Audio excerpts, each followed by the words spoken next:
All right, everybody, it's Anthony Morrison, and welcome to this week's edition of the AnthonyMorrison.com weekly blog.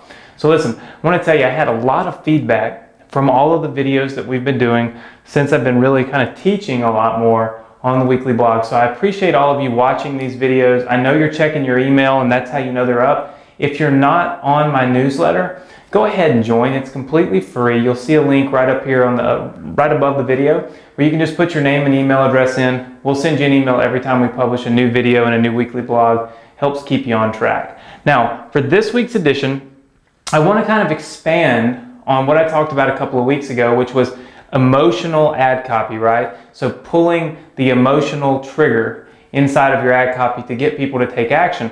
A lot of you commented and emailed me back, and I appreciate it. I read them all. And a lot of you are saying, look, give me an example. What do you mean? So what I want to do is, I was doing some research, and if you've got a moment, read my blog. You'll see a link on the left-hand side of this page. It just says Anthony's blog. It's where I write. It's kind of like my video blog, but it's where I write and everything when I'm out of town. And I actually did a whole article on this, just the ad copy in depth, and how you can really trigger emotional responses with a few different emotions. Okay, now I did find some of this information on the internet, was doing some research trying to figure out what are the top triggers that we push, what are the buttons that we push when we're writing emotional ad copy. I just do it innately. So I went down and I compared this, and it matches mine exactly. All right, so the first one, all right, is going to be simply making sure that you're always pushing the button of greed, right? Right here, saving a percentage off. Greed, all right? This is an emotion that we all have. Everybody wants more money, and you're not always trying to sell somebody something to get it. A lot of times you're cool with just saving money, right? Well, when you write an ad that says save, and you put a percentage, now mine here obviously has an X because of, you know, for obvious reasons, you can put anything there. But like save a certain percent off retail, buy now, okay? Now obviously your ad would be a little longer because you're talking about, you know, whatever it is that the ad's about. But when you put this information in here, save a percentage, you're pushing the button that triggers someone to want to save money, make money. It's innate in all of us, right? That's why you use coupons when you go to the grocery store. It's why you save things that tell you can get discounts on certain days. Huge, huge button to push here, greed. Another one is vanity, right? Everyone always wants to look better. Read this. Look like a supermodel.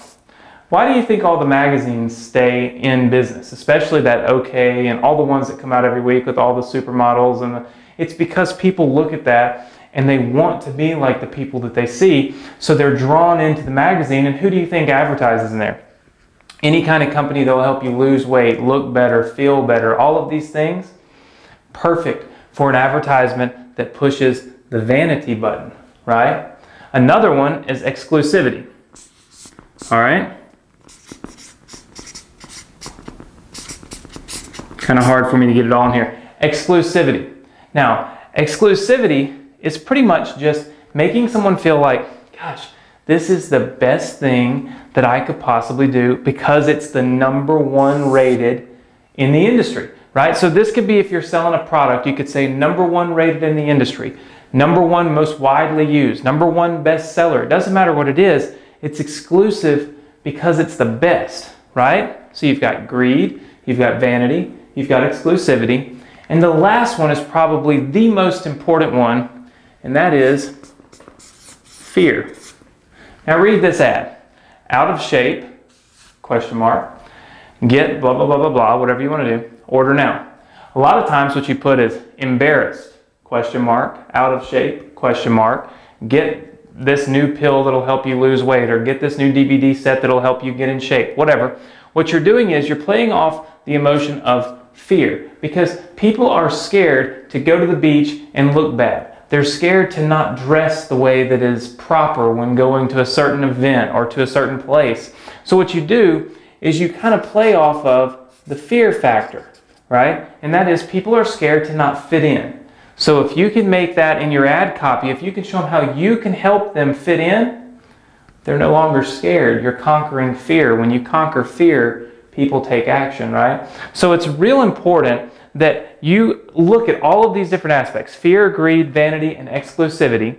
And when you're writing your ads, try to incorporate these things, because when you press these buttons, fear, greed, vanity, exclusivity, you're pressing the emotional buttons that are necessary to get a reaction. And I want to give you one more quick tip before I let you go this week. Look at how I always end an ad. Buy now.